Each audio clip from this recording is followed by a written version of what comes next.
احنا عملنا له عمليه الحاجز الانفي من 10 ايام، عمليه شخير كامله بسقف الحلق والجزء بتاع الحلق من تحت كمان.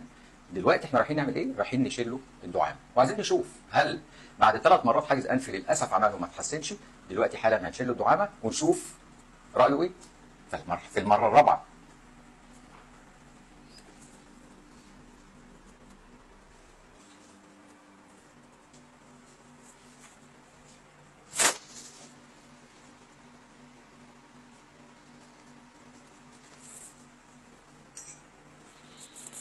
انا عايز كلمه واحده. 100 النفس الحمد لله احسن بكتير. عمرك حسيت النفس ده قبل كده؟ خالص. انت عملت العمليه 3 مرات؟ 3 مرات.